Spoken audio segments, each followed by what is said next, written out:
Hello बच्चों, good morning, good afternoon, good evening, good night. जिस समय भी आप देख रहे हो, आपके लिए वही बिल्कुल सही है।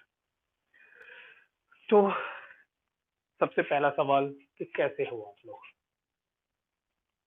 बिल्कुल स्वस्थ हो गए सब लोग? चलो, इतना एक्सपेक्ट मैं आपसे करता हूँ कि आप लोग स्वस्थ हो गए। तो अब सवाल ये है कि हम थोड़े से अब अपने पढ़ाई वाले पार्ट पे चलते हैं। हाँ, मैं अपना इंट्रोडक्शन दे दूँ। मैं तुम्हारे फिजिक्स का सर सौरभ आप सबका इस लाइव क्लास में स्वागत करता हूँ। चलो, तो कल हम लोग डिस्कस कर रहे थे बेटा कि आ, क्या कर रहे थे, शायद मोमेंटम के बारे में डिस्कशन कर रहे थे। हाँ, मोमेंटम के बारे में। तो मैंने आपको कुछ एग्जांपल वगैरह भी दिया था कि मोमेंटम है क्या, बेसिकली मोमेंटम को कैसे यूज करके फोर्स का मोमेंटम के साथ क्या रिलेशन होता है। तो मैंने कल आपको बताया था कि जो एवरेज फोर्स है, average force that is equal to the rate of change in linear momentum per unit time. आपको पता है कि फोर्स एक वेक्टर है, मोमेंटम भी एक वेक्टर है, क्योंकि मोमेंटम जो है वो स्पीड पे नहीं, वो वेलोसिटी पे डिपेंड करता है, और वेलोसिटी खुद में एक वेक्टर क्वांटिटी है।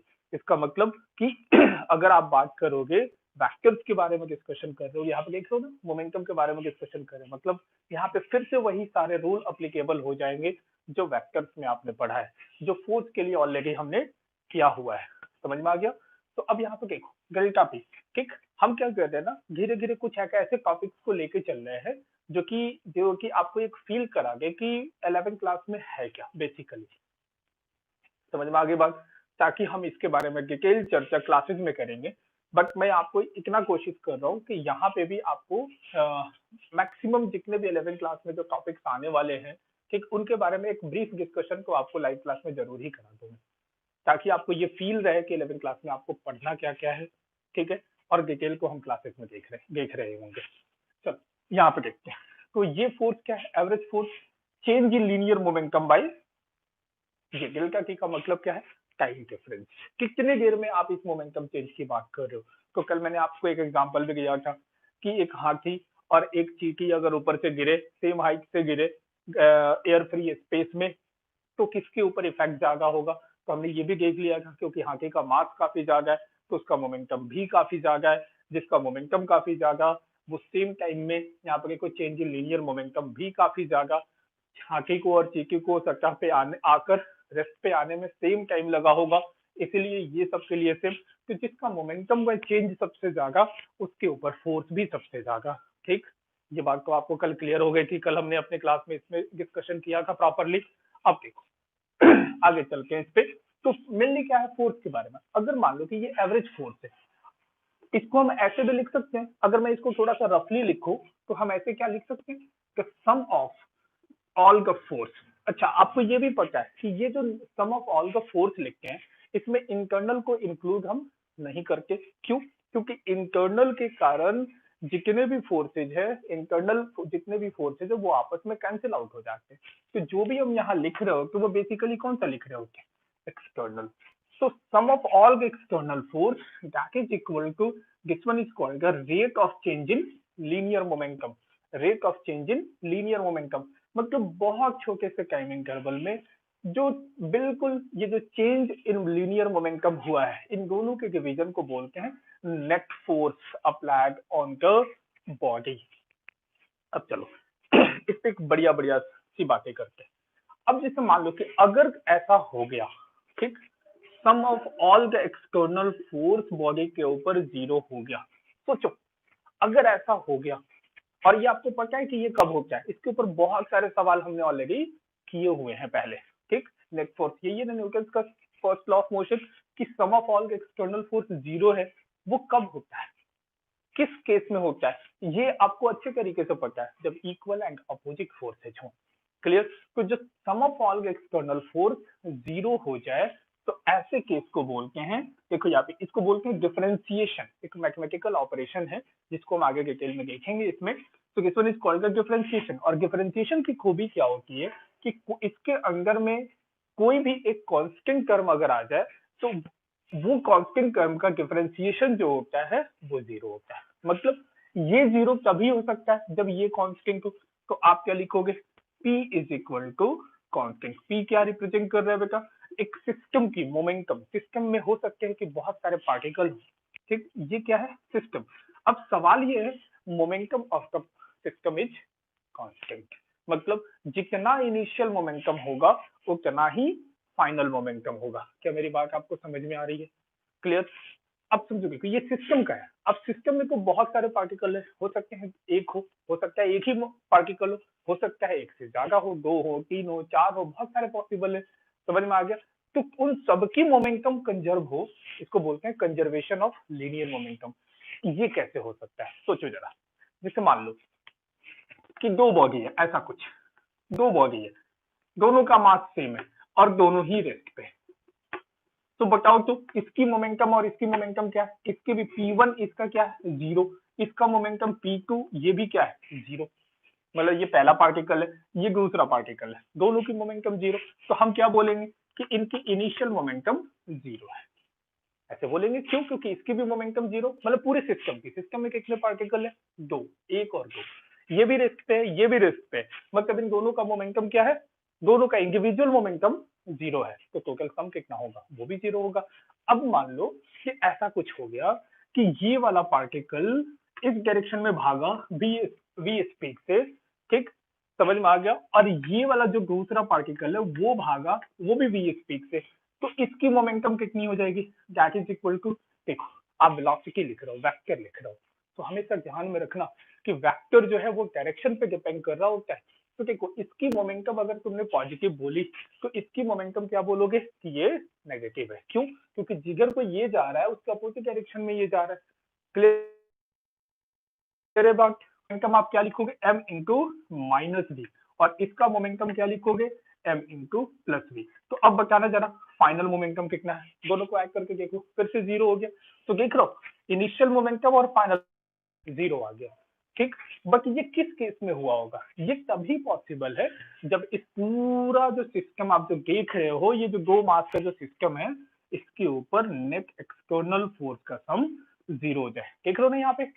तो ऐसा नहीं है कि मोमेंटम कांस्टेंट होने का मतलब ये नहीं है कि एक ही पार्टिकल का, देख रहे हो ये रेस्ट पे था बट इसके पास वेलोसिटी आ गई, ये भी रेस्ट पे था, इसके पास भी वेलोसिटी आ गई।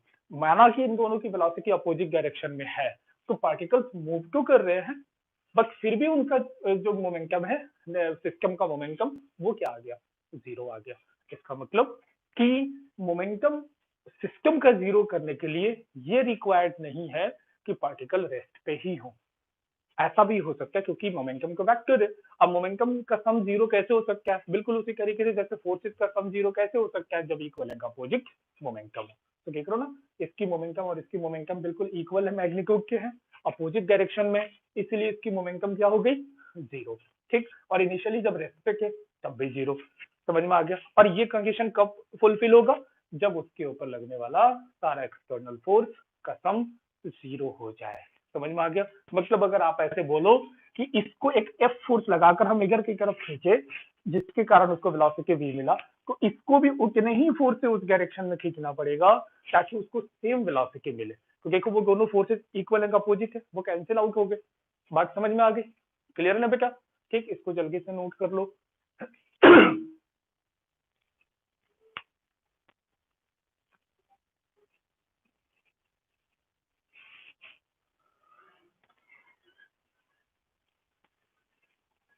अब देखो इसी पे कुछ एक अब अच्छे सवाल करते हैं। जैसे मान लो कि, सोचोगे, बहुत ध्यान से सोचोगे, मान लो कि हमारे पास एक एक बॉम्ब है, बॉम्ब, इसका मास क्या है? कैपिटल। क्लियर? और ये रेस्ट पे था और ये क्वेश्चन कह रहा है कि कुछ इंटरनल एक्सप्लोजन हो। ऐसा थोड़ी है कि कहीं बम रखा हुआ है, हम उस पर जाके ऐसे ईंट मारते हैं तो वो फट जाता है, ऐसा तो कुछ नहीं है।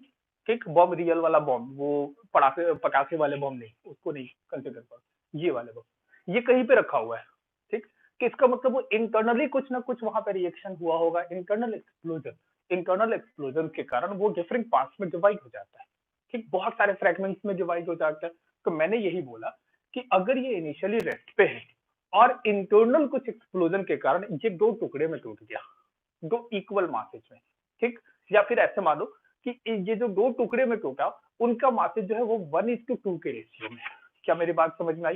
जैसे यहाँ पे देखो, तो ये जो दो टुकड़े में टूटा इनके मासेज का जो रेशियो है 1:2 है। अगर इसका M1 है, इसका M2 है, तो M1:M2 इज 1:2। मतलब ये बात तो आपको समझ में आ गया होगा कि M1:M2 1:2 है, इसका मतलब M2 जो है वो M1 का 2 गुना है। तो क्या मैं सबसे पहले सिंपल मैथमेटिक्स, क्या इनका इंडिविजुअल मास निकाल सकते हो? क्योंकि पूरे का मास M गिवन था, तो इसका इंडिविजुअल मास कितना होगा, क्या आप बता सकते हो? सोचो जरा। देखो ये रेशियो एंड प्रोपोर्शन वाला सवाल है जो आपने 9th क्लास में पढ़ा होगा या उससे पहले पढ़ा होगा। तो आप एक बार जरा करके देखो, ये कितना है, M1:M2 कितना है, 1/2। तो आप इसको ऐसे लिख सकते हो, M1/M2 इज इक्वल टू 1/2। ऐसे लिख सकते हैं ना। इसका मतलब क्या है कि M2 is equal to 2M1, और इन दोनों का जो सम है M1 प्लस M2, इन दोनों का सम तो यही है, कैपिटल M। क्लियर? इसको प्लेस कर दो यहाँ पे, तो 3M1 is equal to M। तो M1 कितना आ गया, M/3। M1 इतना आ गया तो M2 कितना आ जाएगा, 2M/3। समझ में आ गया? क्लियर? ये बात समझ में आ गई? बिल्कुल समझ में आ गई है। देखो जैसे ये रेशियो गिवन है तो हम उनके इंडिविजुअल मासेस भी निकाल सकते हैं। मतलब इसका मास कितना हो गया, M/3, और इसका मास कितना हो गया, 2M/3। ये दो टुकड़े में टूट गए। क्वेश्चन ये कह रहा है कि ये जो बड़ा वाला जो टुकड़ा है वो कुछ v वेलोसिटी के साथ इस डायरेक्शन में भाग गया, मूव कर गया। तो बताओ ये किधर को जाएगा, इसकी वेलोसिटी क्या होगी और किस डायरेक्शन में होगी, ये सवाल है। क्वेश्चन समझ में आया? एक बॉम्ब था जिसका टोटल मास m था, वो दो टुकड़े में टूटा। इंटरनल एक्सप्लोजन, ऐसा नहीं कि मैंने इसको कुछ हथौड़ा मारा हो या कुछ किया हो, ऐसा कुछ भी नहीं है। मैंने इसको क्या किया, यहाँ एक जगह पे प्लेस कर दिया। अब कुछ इंटरनल एक्सप्लोजन, इंटरनल रिएक्शन हुआ होगा जिसके कारण ये दो टुकड़े में डिवाइड हुआ। उन दो टुकड़े के मासेस का रेशियो कितना है, 1:2। तो सवाल ये है कि जो हेवियर मास है वो v वेलोसिटी से पॉजिटिव x डायरेक्शन में भाग गया। तो बताओ जो छोटा वाला मास है उसकी वेलोसिटी क्या होगी और किस डायरेक्शन में होगी? चलो कोशिश करो तो। कर सकते हो? बिल्कुल कर सकते हो।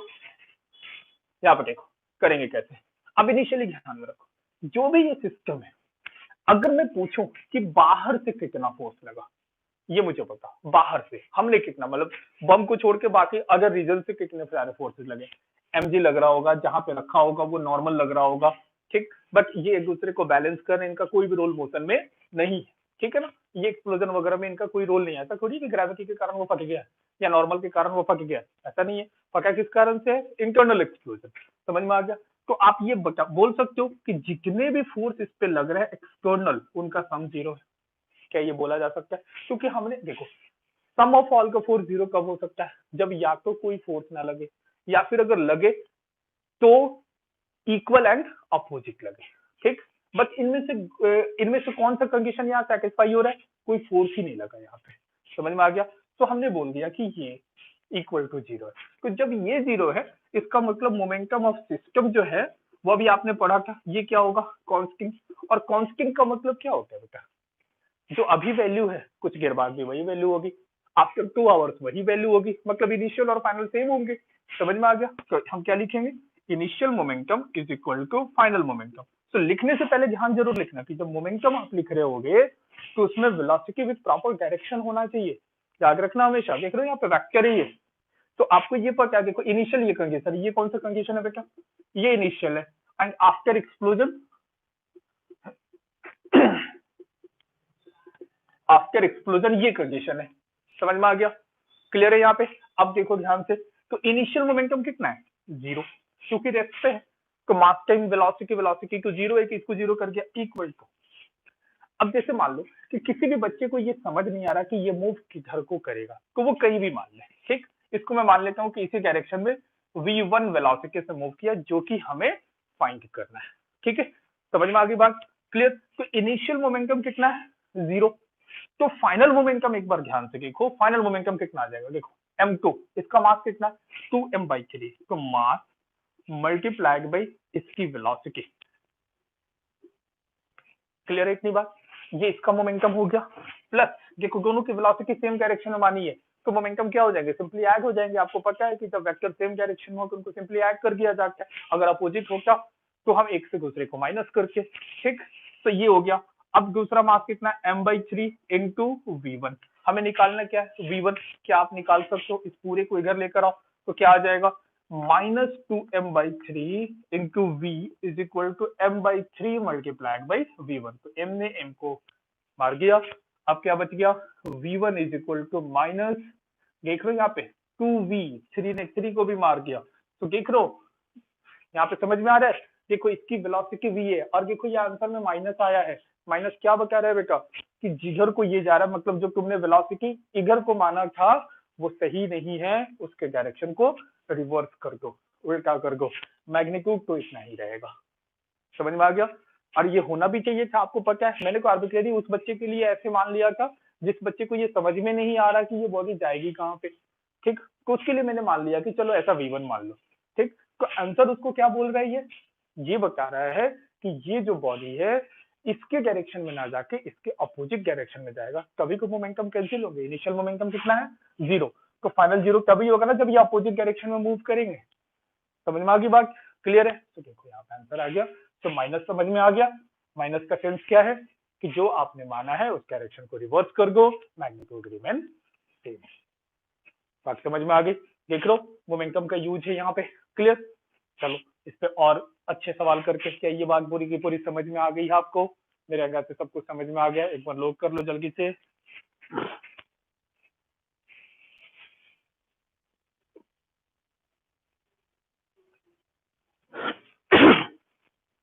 हो गया, लिख लिया सबने। अब चलो आगे चलते हैं। अब मान लो कि इसी पे और भी क्वेश्चंस करते हैं,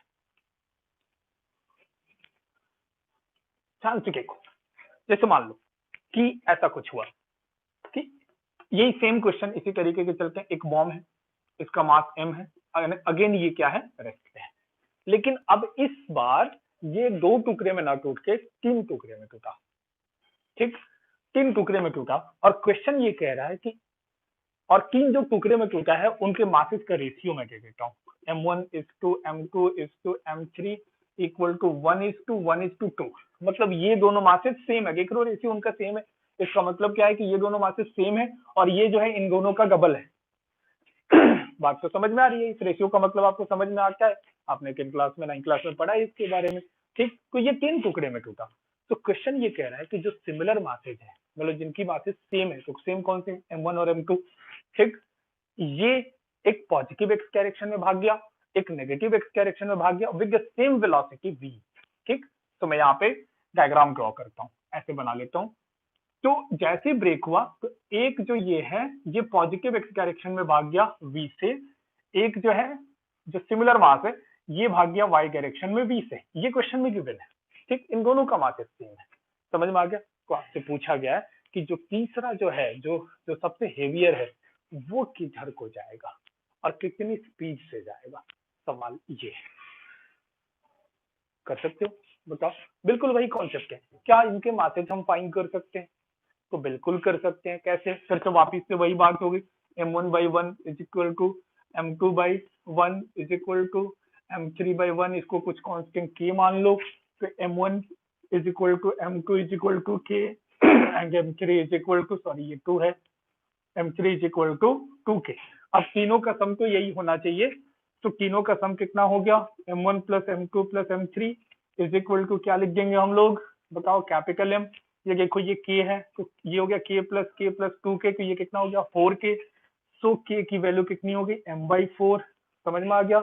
सो यहाँ से हम बोल सकते हैं कि m1 और m2 की वैल्यू कितनी हो गई, m/4, और जो हमारा m3 है ये कितना है, 2m/4 या m/2 बोल दो। समझ में आ गया। तो ये जो रेशियो यहाँ पे आप देख रहे हो, इस रेशियो के बेसिस पे हम इनके इंडिविजुअल मासेस निकाल लिए इसके रूप में। समझ में आ गया। अब सवाल क्या था कि ये मासेज, ये देखो ये कौन कौन से मासेज है, ये वाले है ना, कि ये m/4 मास इधर भागा, ये m/4 मास इधर भागा, ठीक। तो अब सवाल है कि जो 2m/4 या m/2 जो है वो कहाँ गया। तो अब जरा सोचो, ध्यान से सोचो। ये जो पार्टिकल है इसकी इनिशियल मोमेंटम कितनी थी? 0 थी ना भाई। ये कोई रेस्ट पे था, रेस्ट पे इनिशियल मोमेंटम क्या था? 0। ये हमें पता है इनिशियल मोमेंटम 0 है। क्या कोई बाहर से कोई फोर्स लगा, हमने कोई हथौड़ा मारा, किसी चीज से मारा इसको तोड़ने के लिए? नहीं, ये कोई इंटरनल एक्सप्लोजन हुआ है। ठीक, तो इंटरनल एक्सप्लोजन मतलब ये भी आपको पता है कि sum of all external force क्या है? वो 0 है। क्या मेरी बात समझ में आ गई? क्लियर? तो ये भी आपको पता है इनिशियल मोमेंटम 0 है, तो फाइनल मोमेंटम क्या होना चाहिए? वो भी 0 होना चाहिए। लॉ यही कहता है कि अगर sum of all external force 0 हो तो initial momentum and final momentum 0 होना चाहिए। Sorry, initial and final momentum same होना चाहिए। क्योंकि इस केस में इनिशियल मोमेंटम 0 है तो फाइनल भी 0 होना चाहिए। बट भाई ये तो बहुत नाइंसाफी है। देखो यहाँ पे इसकी मोमेंटम मुझे दिख रही है पॉजिटिव एक्स डायरेक्शन में, इसकी पॉजिटिव वाई डायरेक्शन में दिख रही है, तो हम ये कैसे बोले कि मोमेंटम उसका 0 है? तो अब फिर वही सवाल कि भाई फाइनल मोमेंटम ऑफ सिस्टम 0 होना चाहिए। तो सिस्टम में कितने पार्टिकल्स हैं? 3। इसमें से एक और दो ये दिख रहे हैं, तो तीसरा पार्टिकल ऐसे जाएगा कि उन तीनों के मोमेंटम का सम 0 हो जाए। तो मुझे नहीं पता वो पार्टिकल गया कहाँ, उसकी वेलोसिटी को मैं सिंपली v मान लेता हूँ। बहुत तरीके से इस क्वेश्चन को सॉल्व किया जा सकता है। समझ में आ गया? वो तरीका ध्यान से देखो। ये को लिख लिया होगा, इसको हटा रहा हूं मैं। तो मुझे नहीं पता चल रहा कि वो तीसरा पार्टिकल कहाँ गया, कि उसकी वेलोसिटी को v वेक्टर मान लूंगा मैं।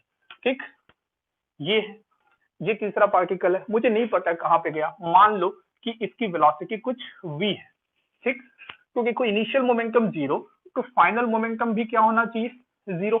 ऐसे लिख सकते हैं। अच्छा, फाइनल मोमेंटम वेक्टर फॉर्म में लिख रहा हूं मैं 0। क्यों 0 बोला? क्योंकि इनिशियल 0 था तो फाइनल भी 0 होना चाहिए। क्यों? क्योंकि नेट एक्सटर्नल फोर्स बॉडी के ऊपर 0 है। ठीक, अब आगे चलो। अच्छा, इस फाइनल मोमेंटम में कॉन्ट्रीब्यूशन किनका होगा? तो एक इस मास का होगा, एक इसका होगा, और एक जो तीसरा पार्टिकल है जिसके बारे में हमें पता ही नहीं कि वो गया कहाँ है, उसके बारे में होगा। तो मैं मान लेता हूँ कि वो जो तीसरा पार्टिकल है उसका मास कितना था? बताओ बताओ। m/2 था ना, इसका मास कितना था? m/2। तो m/2 v वेलोसिटी से गया। देखो इसके बारे में कुछ भी नहीं पता किस डायरेक्शन में गया, मुझे नहीं पता, बस मैंने ऐसे लिख दिया। ठीक, क्योंकि वेक्टर है तो वेक्टर के फॉर्म में लिख रहे हैं। प्लस इसके बारे में बताओ जरा, इसका मास कितना है? m/4। और इसकी वेलोसिटी देखो किस डायरेक्शन में? बताओ बताओ। वेलोसिटी एक्स डायरेक्शन में, तो एक्स डायरेक्शन में कोई भी वेक्टर हो तो कैसे लिखते हैं? Magnitude multiplied by I cap. याद है? याद करो वेक्टर का बेसिक लेक्चर जिसमें रिजोल्यूशन मैंने बताया था कि अगर कोई भी वेक्टर एक्स डायरेक्शन में हो तो उसको कैसे लिखते हैं? Magnitude multiplied by I cap. Clear? ये हो गया इसका मोमेंटम। इसका मोमेंटम कितना हो गया? बताओ बताओ, सोचो। इसका फिर से वही m/4 मास हो गया। वेलोसिटी देखो इसका डायरेक्शन क्या है? पॉजिटिव वाई, तो वाई डायरेक्शन को कैसे रिप्रेजेंट करते हैं? जे कैप। इन तीनों का सम क्या होना चाहिए? 0 हो जाना चाहिए।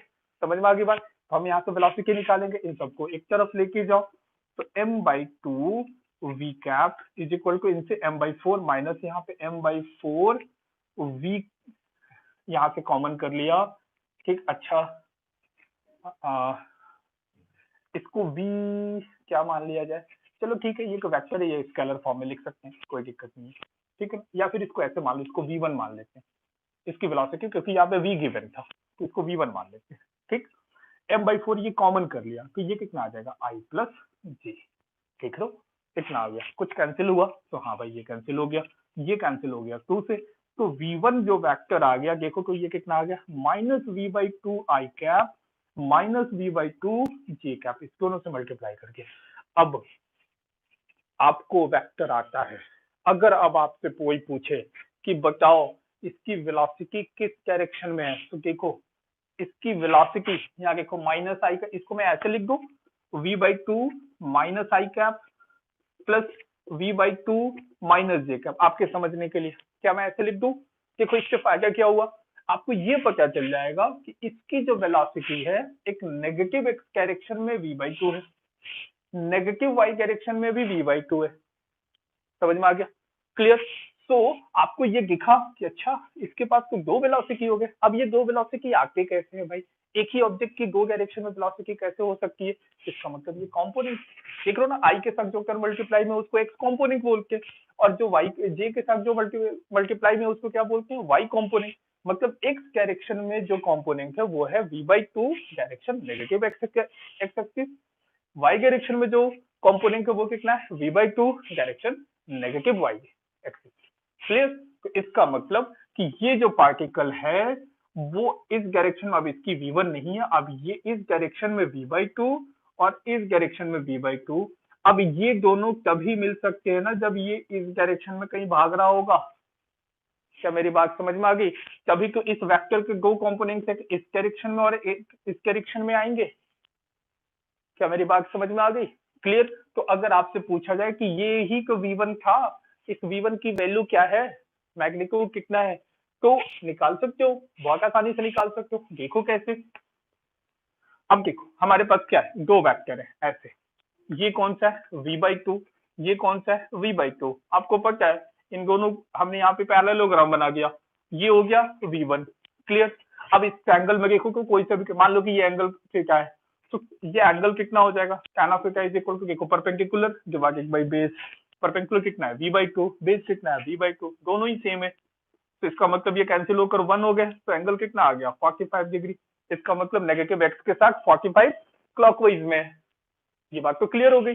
अच्छा वैल्यू कितनी है इसकी, तो v1 कैसा आ जाएगा, देखो तो इस वाले ट्रायंगल में कोई भी, ये वाला ले लो या फिर ये वाला, कोई भी ले लो, ये तुम्हारी चॉइस है। इस वाले ट्रायंगल में हमें परपेंडिकुलर पता है, बेस पता है, हमें तो हाइपोटेनियस निकालना है।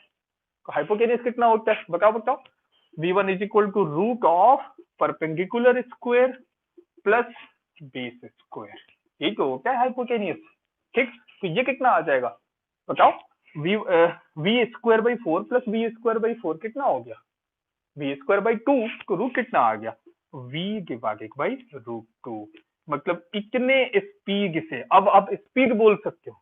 ठीक, मतलब जो तीसरा जो पार्टिकल है इतने स्पीड से नेगेटिव एक्स डायरेक्शन के साथ 45 डिग्री एंगल क्लॉकवाइज में मूव कर रहा होगा।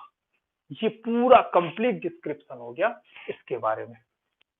ठीक है, एक तो ये तरीका है, देखो ये वेक्टर का एकदम बिल्कुल टिपिकल मेथड मैंने यूज किया, समझ में आ रहा है। देखो इसको और भी जैसे जैसे आपके कॉन्सेप्ट बढ़ते जाएंगे आप अच्छे तरीके से इसको समझ के जाओगे। ये बात क्लियर होगी, प्योर वेक्टर का क्वेश्चन हो गया ये, देख रहे हो ना। अब देखो कोई बच्चा अगर इसको समझ पा रहा है अच्छे से इसको फील आ रही है इसकी कि अच्छा ऐसा भी हो रहा है, तो वो क्या समझेगा। जैसे इसको दूसरे तरीके से मैं सॉल्व करता हूँ। अब जैसे मान लो कि उसको पता है कि इनिशियल मोमेंटम कितना था, 0, याद है ना, ये बॉडी रेस्पेक्ट की कैपिटल एम जो था। ठीक, इनिशियल मोमेंटम 0 है, तो फाइनल मोमेंटम 0 होना चाहिए। अब फाइनल मोमेंटम 0 तभी होगा जब सारे वेक्टर्स एक दूसरे को कैंसिल आउट करेंगे या सारे मोमेंटम एक दूसरे को कैंसिल आउट करेंगे। तो एक मोमेंटम अगर एक्स डायरेक्शन में है, एक वाई डायरेक्शन में है, तो डेफिनेटली जो तीसरी जो बॉडी है उसकी मोमेंटम नेगेटिव एक्स डायरेक्शन में और नेगेटिव वाई डायरेक्शन में होनी चाहिए। ये बात तो क्लियर है। तो इसका मतलब उसको ये बात तो समझ में आ गई कि ये जो तीसरी जो पार्टिकल है वो इधर की तरफ भी एक वेलोसिटी होगी, मान लो vx, वो एक नीचे की तरफ भी वेलोसिटी होगी vy। समझ में आ गया? ऐसा क्यों माना मैंने, ताकि इसकी मोमेंटम को कौन कैंसिल करेगा, ये वाली। ठीक, और इसके मोमेंटम को कौन कैंसिल करेगा, ये वाला। तभी तो सारे कैंसिल आउट होके 0 होंगे। अगर इतनी बात आपको समझ में आ गई तब तो अपना काम आसान हो गया। तो फाइनल मोमेंटम आपको पता है 0 होगा, और फाइनल मोमेंटम 0 कैसे होगा, जब ये वाले इसके बराबर हो। तो इसका मास कितना था m/2, तो हम क्या लिखेंगे कि m/4 इंटू वी जो है इसकी मोमेंटम इसके बराबर, क्योंकि डायरेक्शन को अपोजिट हो ही गया है। तो अब इसका मोमेंटम कितना हो जाएगा m/2 इंटू वी एक्स, तो देखो वी एक्स आ गया, देखो m से m कैंसिल v/2 आ गया, देखो एक लाइन में सॉल्व हो गया। अब उसी तरीके से देखो इसकी मोमेंटम किस डायरेक्शन में है, इसके बारे में क्या लिखेंगे कि अगेन m/4 y डायरेक्शन में है, तो इसका उसके अपोजिट होना चाहिए, मतलब ये दोनों इक्वल मैग्नीट्यूड के अगर हो जाए, डायरेक्शन का अपोजिट है ही, तो कैंसिल आउट हो जाएंगे। क्लियर? तो इसका कितना आ जाएगा m/2 इंटू वी वाई, तो देखो अगेन यहाँ से वी वाई आ गया v/2। समझ में आ गया? तो ये बात तो क्लियर हो गया कि अच्छा ये जो पार्टिकल है उसके पास दो वेलोसिटीज हैं, वो एक्स डायरेक्शन में और वाई डायरेक्शन में। अब एक ही पार्टिकल के दो वेलोसिटीज तो हो नहीं सकते। इसका मतलब वो पार्टिकल जो है ना तो इधर को जा रहा होगा ना इधर को जा रहा होगा, बीच में कहीं इधर को जा रहा होगा, जिसके दो कंपोनेंट्स ये और ये। समझ में आ गया? फिर वही कहानी होगी, तो नेट वेलोसिटी क्या हो गया, अब वेक्टर आ गया, ये हो गया vx, ये हो गया वी वाई, तो जो नेक होगा वो किस डायरेक्शन में होगा, इधर को होगा। तो ये वी कितना हो गया, root of v x square plus v y square, समझ में आ गया। और एंगल ये निकालना हो थीटा, तो निकाल दो, tan of theta is equal to v y के भागित बाई वी एक्स, सब कुछ पता है आपको, सॉल्व कर दो, देखो आसानी से सॉल्व हो गया।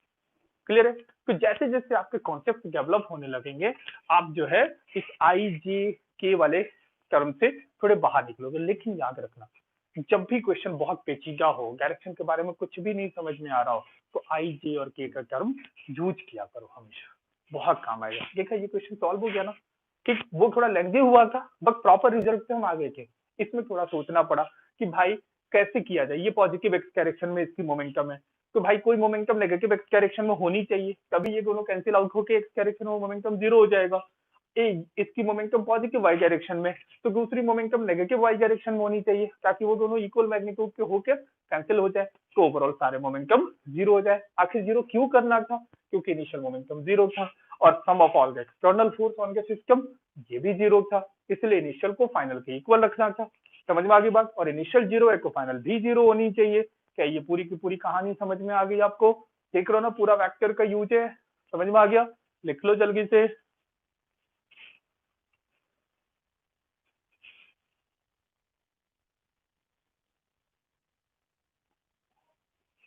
अंकित मंगोरिया, बेटा ये फिजिक्स की क्लास है और इसमें मैं मोमेंटम के बारे में डिस्कशन कर रहा हूँ आज।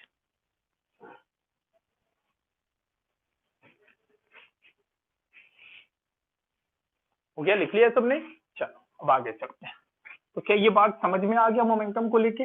अब इस पे देखो, आपने 9th क्लास में पढ़ा होगा, 9th क्लास में ये पढ़ा होगा कि जब भी हम गन को फायर करते हैं तो गन देखो पीछे की तरफ रिकॉइल करती है, ठीक। तो अब सवाल ये है कि गन की जो रिकॉइल वेलोसिटी है वो कैसे निकाली जाए। समझ में आ गई बात, क्लियर है।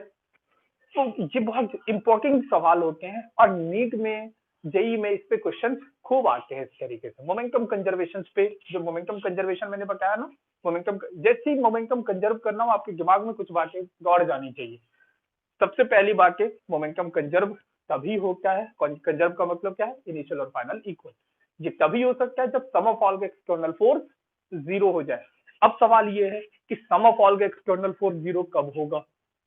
तो पहला क्राइटेरिया कि या तो कोई फोर्स एक्सटर्नल उसके ऊपर ना लगे, या फिर अगर लगे तो दूसरा क्राइटेरिया वो इक्वल मैग्नीट्यूड अपोजिट डायरेक्शन में हो, ताकि वो कैंसिल आउट हो सके। समझ में आ गई बात। अगर ये कंडीशन फुलफिल हो रहा है तभी जाकर आप बोलोगे कि इनिशियल मोमेंटम और फाइनल मोमेंटम इक्वल है। समझ में आ गई बात, क्लियर। तो ध्यान में बिल्कुल है, जब भी अप्लाई करने जाओगे कि ये बात बिल्कुल क्लियर होनी चाहिए आपके माइंड में, ठीक है। अब चलो देखो यहाँ पे, जैसे मान लो कि मैंने आपको क्या बोला कि गन एंड बुलेट सिस्टम पे, ठीक। तो गन एंड बुलेट सिस्टम पे हम बात करते हैं। मान लो कि ये गन की नोजल है, ठीक, और ये पूरा का पूरा गन है। ये एज्यूम कर लो कि ये पूरा गन है, इसका मास कैपिटल एम है, पूरे गन की मास स्मॉल कैपिटल एम है। इसमें जो बुलेट है वो कुछ ऐसे है, ये बुलेट है, ठीक। डायग्राम थोड़ा सा खराब है, कंसीडर कर लेना बेटा, इसमें क्या प्रॉब्लम है, ठीक। तो ये बुलेट है, इस बुलेट की मास स्मॉल एम है और इनिशियली ये रेस्ट पे है, ठीक। ये क्वेश्चन बोला गया। अब क्वेश्चन ये बोला गया कि हमने गन को क्या किया, फायर किया, हमने गन को फायर किया, ठीक। जैसे ट्रिगर आपने दबाया, ये बुलेट बाहर को निकली, तो आपने देखा होगा, ठीक। आप में से बहुत लोगों ने गन कभी चलाया भी होगा, ठीक। मेला वगैरह में बलून नहीं फोड़ के, तो उसमें देखा होगा ना, जब भी मारो तो पीछे की तरफ एक झटका देता है। तो सवाल ये है कि ऐसा क्यों, पहला सवाल, ठीक। दूसरा सवाल, अगर ऐसा है तो कितनी वेलोसिटी से वो रिकॉइल कर रहा है, ठीक। ये भी तो अपने को आना चाहिए, सब कुछ आना चाहिए अपने को, समझ में आना चाहिए, ठीक, ठीक। तो सबसे पहले वो जो सवाल कि उसने पीछे की तरफ झटका क्यों मारा, इसके बारे में डिस्कशन करते हैं, क्लियर। तो ये देखो इनिशियली रेस्ट पे था, हमने क्या किया, ट्रिगर दबाया, देखो। अच्छा, इनिशियल मोमेंटम कितना है इसका, बता दो जरा, क्यों टू, इनिशियल मोमेंटम कितना है, जब ये सब कुछ रेस्ट पे था, आपने फायर नहीं किया था, तो इनिशियल मोमेंटम कितना है, जीरो। समझ में आ गई बात, क्लियर है। आपने ट्रिगर पे फोर्स लगाया, ट्रिगर को एक्सटर्नल एजेंट मतलब उसको बाहर रखो, ठीक। हम बस नोजल एंड उसके अंदर जो बुलेट है उसमें बात कर रहे हैं, ठीक। तो ये नोजल है, ये बुलेट है, तो क्या नोजल पे हमने कोई हथौड़ा मारा, या इस बुलेट को कोई हथौड़ा मारा के कोई तुझे बाहर निकलना है, ऐसा कुछ भी नहीं है। ठीक, आप ट्रिगर दबाते हो, ठीक, ट्रिगर आपके ऊपर फोर्स लगाता है, वो खत्म हो गया कहानी। ठीक, अब बात यहाँ पे कि उसमें जो स्प्रिंग लगा होता है वो स्प्रिंग इसके ऊपर फोर्स लगाता है, उतने इक्वल अमाउंट का फोर्स ये स्प्रिंग ये जो बुलेट है उस पर लगाता है। याद करो, जैसे मान लो कि ये जो यहाँ पे जो ये लगा होता है इस तरीके से, यहाँ इसके अंदर ऐसे स्प्रिंग लगा होता है, ठीक है ना, मुझे कंस्ट्रक्शन एग्जैक्टली नहीं पता, शायद ऐसा होता है कि स्प्रिंग लगा होता है। आप यहाँ से जैसे कि ये स्प्रिंग क्या करता है, इस पे फोर्स लगाता है जोर से, समझ में आगे बात। तो न्यूटन का थर्ड लॉ क्या कहता है कि जब स्प्रिंग इस पे फोर्स लगाएगा उतना ही फोर्स ये इसके ऊपर अप्लाई करेगा।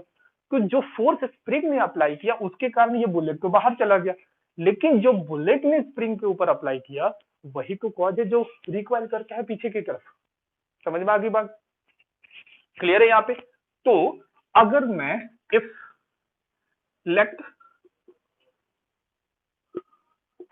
Muscle and bullet as a system, इन दोनों को मैं अगर सिस्टम ले लूं तो आपको पता है कि जैसे ही आप इसको सिस्टम लोगे तो जितना फोर्स स्प्रिंग बुलेट पे अप्लाई किया होगा उतना ही फोर्स बुलेट ने स्प्रिंग के ऊपर अप्लाई किया होगा अपोजिट डायरेक्शन में, वो कैंसिल आउट हो गए।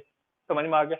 तो क्या कोई एक्सटर्नल फोर्स लगा इसके ऊपर, तो इसका मतलब क्या हो गया कि sum of all the external force equal zero हो गए, क्योंकि स्प्रिंग ने जितना लगाया राइट साइड बुलेट के ऊपर उतना ही लेफ्ट साइड में बुलेट ने स्प्रिंग के ऊपर लगा दिया। That is Newton third law of motion. समझ में आ गई बात ना। हाँ, ये अलग बात है कि ये जो एक्शन और रिएक्शन पेयर है दो अलग अलग ऑब्जेक्ट पे गए, तो इस पे जो फोर्स लगा उसकी वजह से ये बाहर निकला, और इस पे जो फोर्स लगा इसके कारण से गन जो है पीछे की तरफ रिकॉइल कर गई, पीछे की तरफ झटका मार की, यही कारण है। समझ में आ गई बात, क्लियर है। लेकिन अगर ये दोनों एक सिस्टम है तो इसका मतलब उसके ऊपर ये दोनों फोर्सेज कैंसिल आउट हो गए, इक्वल मैग्नीट्यूड अपोजिट डायरेक्शन, ये कैंसिल आउट हो गए, तो इसका मतलब sum of all the external force क्या हो गया, जीरो। अगर sum of external force zero है तो ऐसे केस में हम क्या करेंगे, आपको पता है कि इनिशियल मोमेंटम और फाइनल मोमेंटम जीरो हो जाना है, इनिशियल मोमेंटम और फाइनल मोमेंटम जीरो हो जाना है, और आपको पता है कि इनिशियल मोमेंटम को ये सिस्टम रेस्पेक्ट था कि इनिशियल मोमेंटम जीरो है, इसका मतलब फाइनल मोमेंटम भी जीरो होना चाहिए। ठीक, अब ये बात समझ में आई कि फाइनल मोमेंटम जीरो कैसे है। तो सोचो, जैसे ही आपने इसको फायर किया तो ये जो मजल है ये कुछ इस तरीके से है, और ये जो बुलेट है वो यहां से बाहर निकला ऐसे। तो मान लो कि बुलेट की स्पीड है u, ठीक, तो सोचो इस बुलेट ये जो मास m है इसकी मोमेंटम किस डायरेक्शन में है बेटा, सोचो तो इसका मोमेंटम है पॉजिटिव एक्स डायरेक्शन में, और फाइनल हमें क्या कह रहा है ये इक्वेशन कि फाइनल जीरो होना चाहिए, क्योंकि इनिशियल जीरो है तो फाइनल भी जीरो होना चाहिए। ठीक, तो जब इसकी मोमेंटम राइट साइड है तो डेफिनेटली ये जो इसकी जो मोमेंटम है वो लेफ्ट साइड होना चाहिए, कभी कभी एक दूसरे को कैंसिल आउट करेंगे। ये भी एक आप इसको इस तरीके से भी बोल सकते हो, क्योंकि इनिशियल मोमेंटम जीरो तो फाइनल मोमेंटम भी जीरो होना चाहिए, बट ये इक्वल क्यों होने चाहिए, क्योंकि एक्सटर्नल फोर्स का सम जीरो है, तभी ये बात हम कह रहे हैं। ठीक, तो initial momentum zero, final zero तभी होगा क्योंकि बुलेट तो आगे की तरफ चला गया, ठीक, उसकी मोमेंटम तो पॉजिटिव एक्स डायरेक्शन में है, तो गन की मोमेंटम नेगेटिव एक्स डायरेक्शन होना चाहिए, तभी तो ये दोनों एक दूसरे को कैंसिल आउट करेंगे और फाइनल जीरो हो जाएगा। क्या मेरी बात समझ में आई, तो ये भी आप कारण बोल सकते हो। ठीक, क्योंकि हमने कोई एक्सटर्नल फोर्स लगाया नहीं, कोई हथौड़ा वगैरह कुछ मारा नहीं, ठीक, कुछ भी नहीं किया इसके ऊपर, क्लियर। जो फोर्स स्प्रिंग ने अप्लाई किया बुलेट के ऊपर वही बुलेट ने स्प्रिंग के ऊपर अप्लाई किया अपोजिट डायरेक्शन में, तो सारे कैंसिल आउट हो गए, एक्सटर्नल फोर्स का सम जीरो है, तो इनका मोमेंटम क्या होना चाहिए, वो कंजर्व होना चाहिए। अब मोमेंटम कंजर्व कैसे होगा, ये भी सवाल बहुत इंपॉर्टेंट है। ठीक, क्योंकि इनिशियल मोमेंटम जीरो तो फाइनल भी जीरो होना चाहिए, इसका मतलब बुलेट जिस डायरेक्शन में जाएगा गन उसके अपोजिट डायरेक्शन में जाएगा, इसीलिए को गन रिकॉइल कर रही होती है, इसी को बोलते हैं रिकॉइल। ठीक, तो हमें ये v फाइंड करना है, जितने वेलोसिटी से ये इसने रिकॉइल किया है ये फाइंड करना है, और ये जो u है, ठीक, u इज द, यहाँ पे u के बारे में किया गया, u is the velocity of bullet with respect to gun, gun के रिलेटिव है, मतलब अगर हम गन के इस पे बैठे होते तो हमें इतने स्पीड से जाता हुआ नजर आता।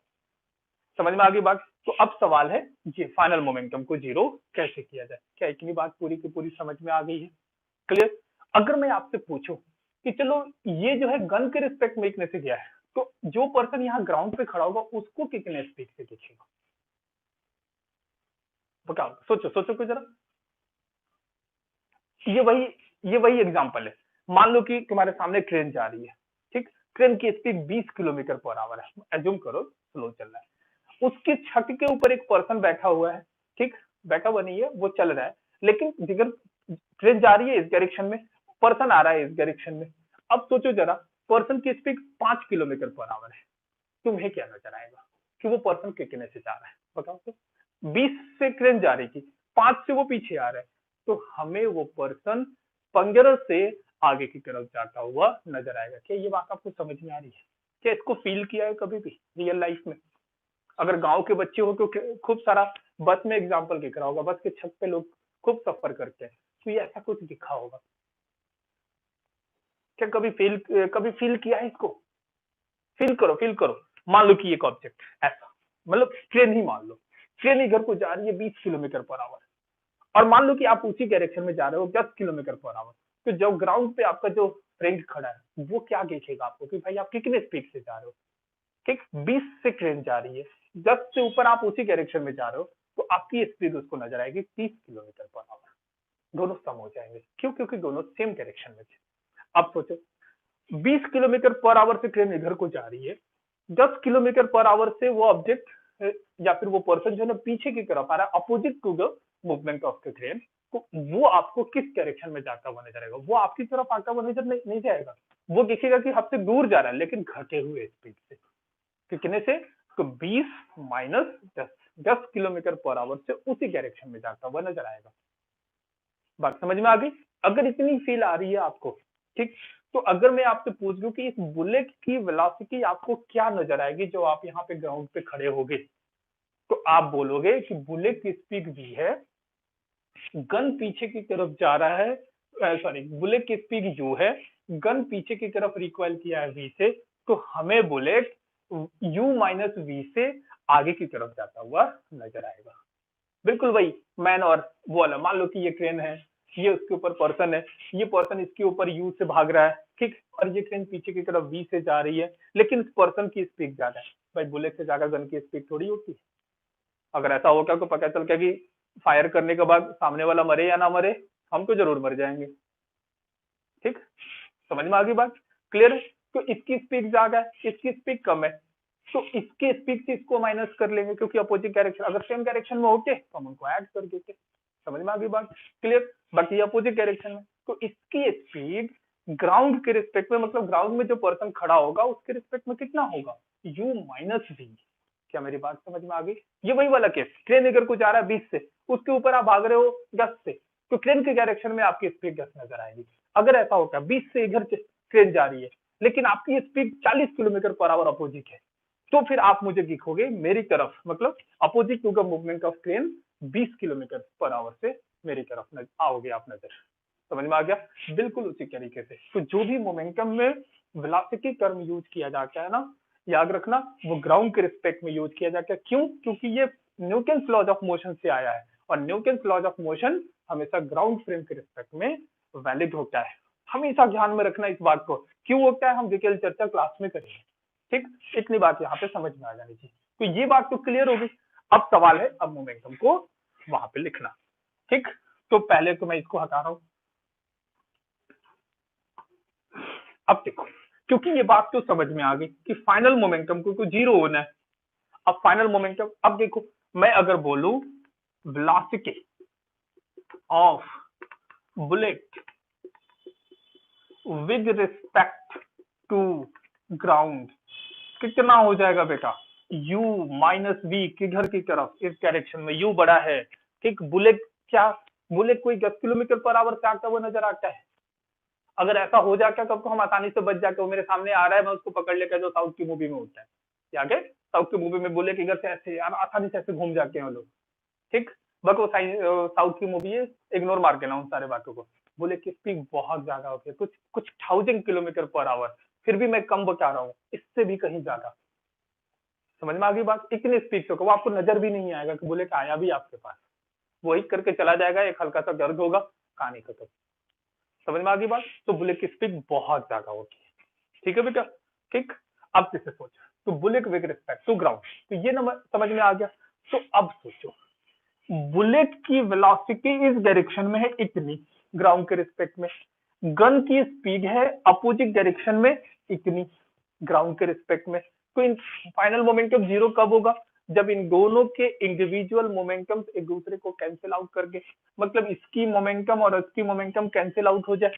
तो इसकी मोमेंटम कितनी है, एम यू माइनस वी, ये किसके इक्वल हो जाना चाहिए, इसकी momentum m multiplied by we.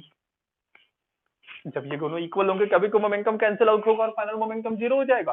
तो अब देखो इसकी speed m u minus m v is equal to m v, हमें तो वी निकालना है कि ये वी वाला टर्म यहाँ भी है, इसको उधर लेके जाओ। तो वी कितना आ गया, m u divided by m plus capital F.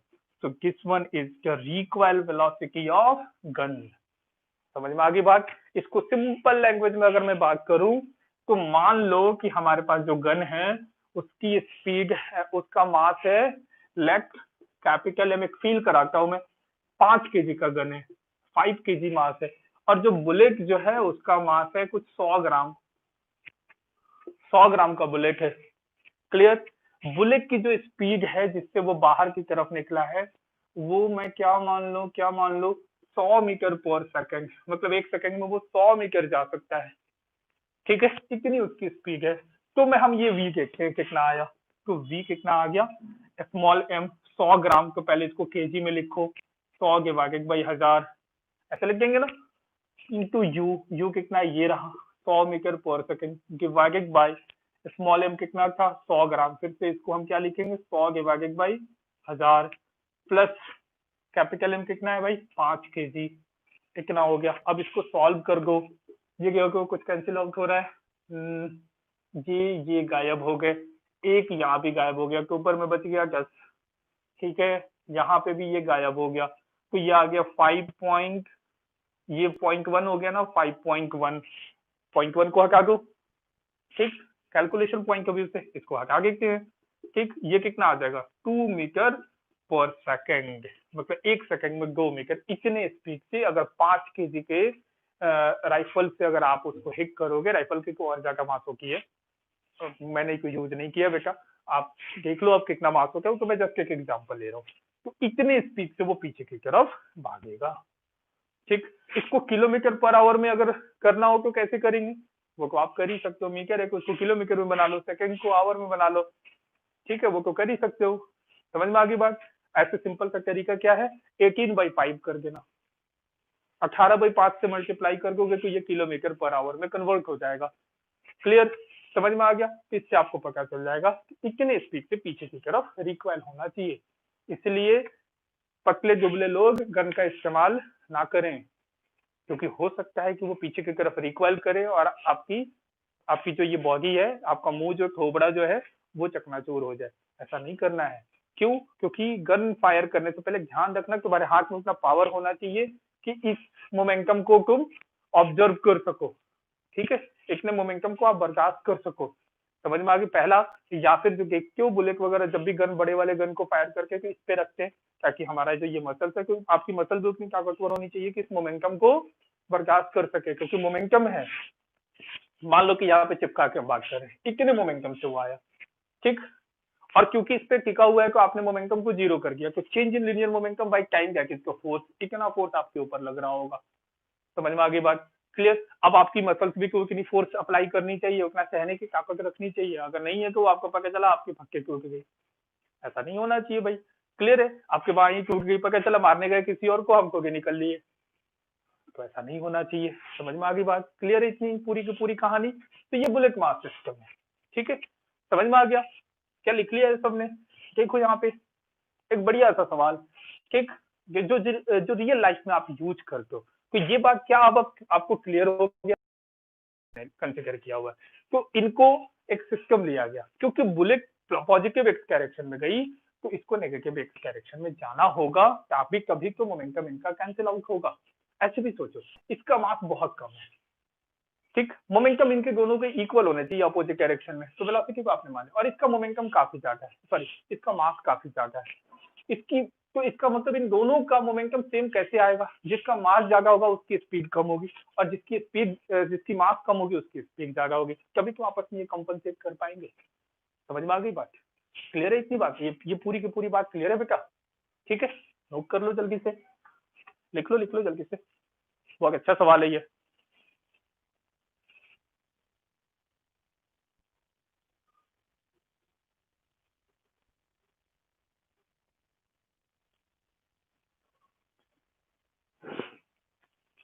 लिख लिया बच्चों? जान निकल जाती है बच्चों की इसमें। अगर ये आपको समझ में आए तो एक बढ़िया सा कमेंट जरूर देना, मुझे अच्छा लगेगा। मैं कोशिश कर रहा हूँ आपको ये सारा चीज फील कराने का। ठीक है, लिखना।